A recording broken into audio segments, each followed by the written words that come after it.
मेरा नाम है जुत्केविच वदीम। मैं मेन इंजीनियर का चीफ इंजीनियर का डिप्टी हूँ। हम ऐसे कुछ एयरशिप्स मैन्युफैक्चर करना चाहते हैं। ये एक नए जनरेशन के एयरशिप्स होंगे जिसमें हम नई टेक्नोलॉजी इस्तेमाल करेंगे, इन्हें नई तरीके से नई टेक्नोलॉजी के हिसाब से कंस्ट्रक्ट करेंगे।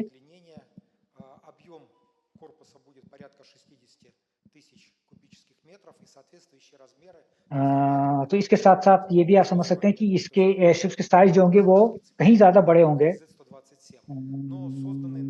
पहले वालों के हिसाब से,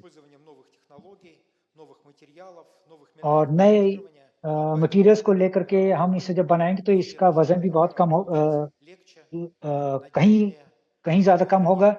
ज्यादा कंस्ट्रक्शन जो है इसका ज्यादा मजबूत होगा और इसकी वजह से वो ज्यादा लंबा डिस्टेंस कवर कर सकता है और ज्यादा अच्छी स्पीड पे।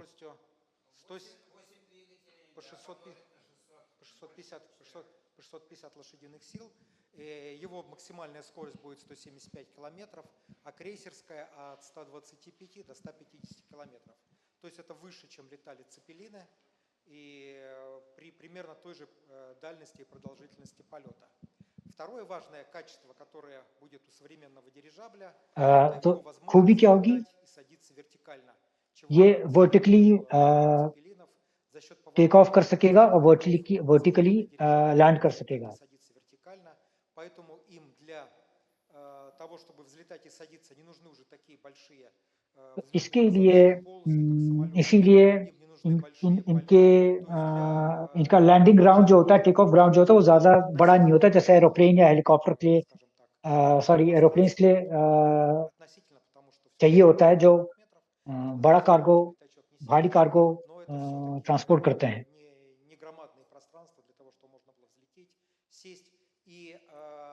Благодаря тому, что мы механизируем основные наземные операции, не требуется многочисленная наземная команда, как на дирижаблях прошлого. То есть такой дирижабль может прилететь на практически неподготовленную площадку.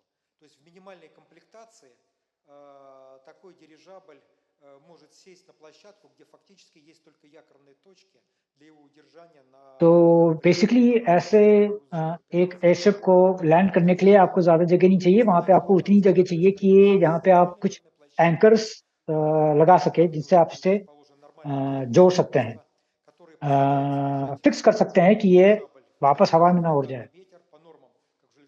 और ऐसे एंकर्स जो होते हैं तो 35 से लेकर के 60 किलोमीटर पर आवर की हवा को ये झेल सके।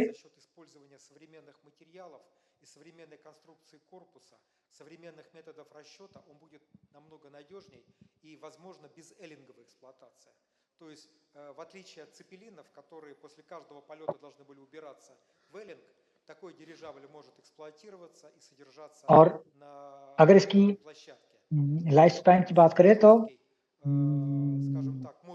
कोई से भी आपका जो भी जिस भी प्रकार का भी आपके पास जो भी एयरक्राफ्ट है, हेलीकॉप्टर हो, प्लेन हो, जो भी हो, उसके हिसाब से ये ज्यादा लंबा चल सकता है क्योंकि इसमें इंजीनियरिंग के हिसाब से टेक्निकल पार्ट्स जो होते हैं उतने ज्यादा नहीं होते जितने हेलीकॉप्टर में होते हैं, एरोप्लेन में होते हैं। तो सर्विसिंग में भी कम खर्चा होता है और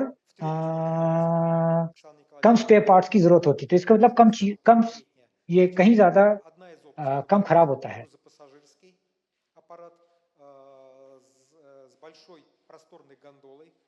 Салоном, который будет размещен снизу жесткого корпуса дирижабля. Этот салон будет содержать только кресла бизнес и первого класса. तो अगर हम पैसेंजर वाले एयरशिप की बात करें तो एक बड़ा सा ढांचा होगा, ऊपर से नीचे से हम एक कैबिन से लगाएंगे जिसमें हमारे टूरिस्ट लोगों की बैठने की जगह होगी। जैसे कि मैंने कहा था कि एक पानी के जहाज की जैसे सैर होती है उस तरीके से आप हवा की सैर कर सकेंगे। तो बड़ी बड़ी खिड़कियों के जरिए आप पैनोरामिक व्यू देख सकेंगे। तो ये एक तरीका हुआ इन एयरशिप का इस्तेमाल का। और практически полной тишине, при отсутствии ऐसी उड़ान जो होगी बिल्कुल ही कोई शोर नहीं होगा इसमें пространства, но это будет как और कोई भी круизный टर्बुलेंस नहीं होगा, лайнер.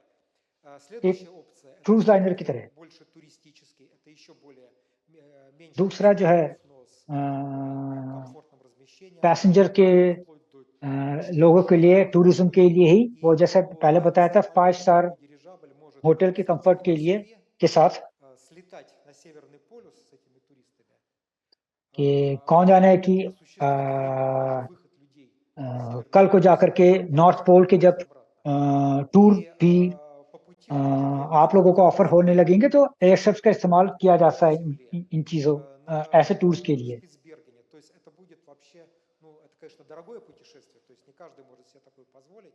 हाँ, मैं मानता हूँ इस बात को, ये बहुत महंगा एक Орбитальные полеты. टूरिस्ट ट्रिप होगा, लेकिन ऐसे भी ट्रिप्स की डिमांड है दुनिया में, Неудачи, जो потому что они там लोग कॉस्मोस लोग स्पेस में जा रहे हैं, समुद्र के अंदर जा रहे हैं, себе такого позволять не будем. У нас будет все супер надежно, супер. लेकिन हमारे Основная еще, ну, кроме इस एयरशिप के जरिए जो टूर्स होंगे वो इतने रिस्की नहीं होंगे जितना रिस्क होता है समुद्र के अंदर जाना या स्पेस में जाने का। жесткому корпусу, который единый для всех трех проектов, будет снизу размещена небольшая гондола, предназначенная только для размещения экипажа, который осуществляет перелеты, и груз. और अगर हम कार्गो वाले वर्जन की बात करें तो ऐसे एक बड़े ढांचे के नीचे जो हम कैबिन फिट करेंगे वो केवल उन लोगों के लिए होगा जो उसे ऑपरेट कर रहे हैं। कम से कम जगह उनका कैबिन लेगा कि ज्यादा से ज्यादा हम कार्गो की जगह बना सकें, कार्गो उठा सकें। Слов по сравнению этого проекта с существующими летательными аппаратами.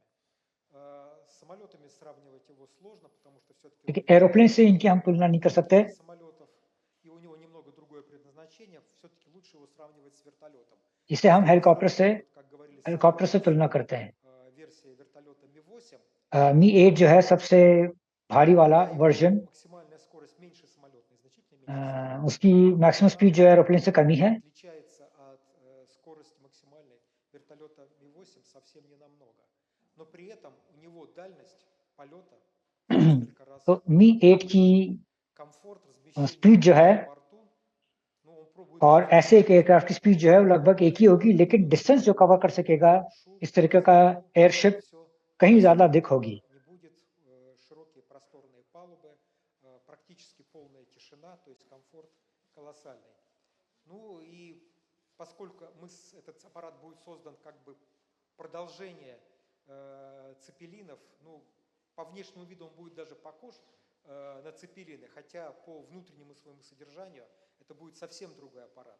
Это будет аппарат, созданный на современных материалах, на современных तो принципах. जैसे कि पहले आप मुझसे पहले आपको बता चुके हैं कि ये नए जनरेशन वाले एयरशिप्स जो हम बनाना चाहते हैं वो पूरी तरीके से नई टेक्नोलॉजी पे बेस्ड होंगे।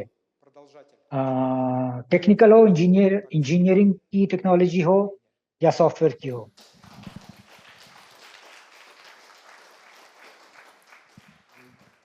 Друзья, немного поясню. Получается, первые два проекта, которые будут выполняться в तो पहले दो प्रोजेक्ट जो होंगे летающая वो яхточка под брендом Aurus, это एक небольшой टूरिज्म के लिए ивент, там औरस 4-6 नाम человечков, करके होगा, санузел, кухонька и так далее. Это первый, самый प्राइवेट быстро क्रूजेस के लिए। реализуемый проект. Вот сейчас был разговор про второй. Это दूसरा होगा 10-тонник, это уже 10 टन का, серьезный аппарат, это рабочая машинка, он может тащить 10 тонн, когда вот мы в него с вами зашли и всей толпой поехали.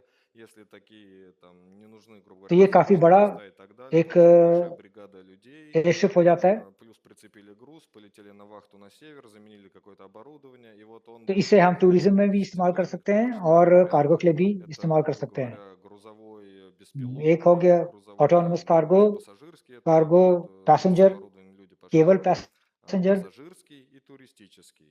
Вот और они, получается, первые два टूरिस्टिक। самые быстро реализуемых проекта, это яхточка ये и दो 10-тонник из 4 вариантов, ये которые мы сейчас पहले दो показываем. वर्जन है जो सबसे पहले हम Получается इस так. प्रोजेक्ट के जरिए हम लॉन्च करना चाहते हैं। Да, дальше давайте знакомиться. Вот Хмель Дмитрий Сергеевич, очень замечательный человек, тоже человек из चलिए आगे चलते हैं। космоса. अब У многих अगले возникают हमारे कोलीग जो различные हैं вопросы там по वो поводу вот этих вот स्पेस точек дирижабля или поводу таких, вот в него птица врежется и он के порвется, उसमें как вы с этим будете काम бороться и स्पेस так की इंडस्ट्री далее. में Один काम करते हैं, из जानकारी ответить रखते हैं, на वहाँ के вопрос इंजीनियर हैं। невозможно.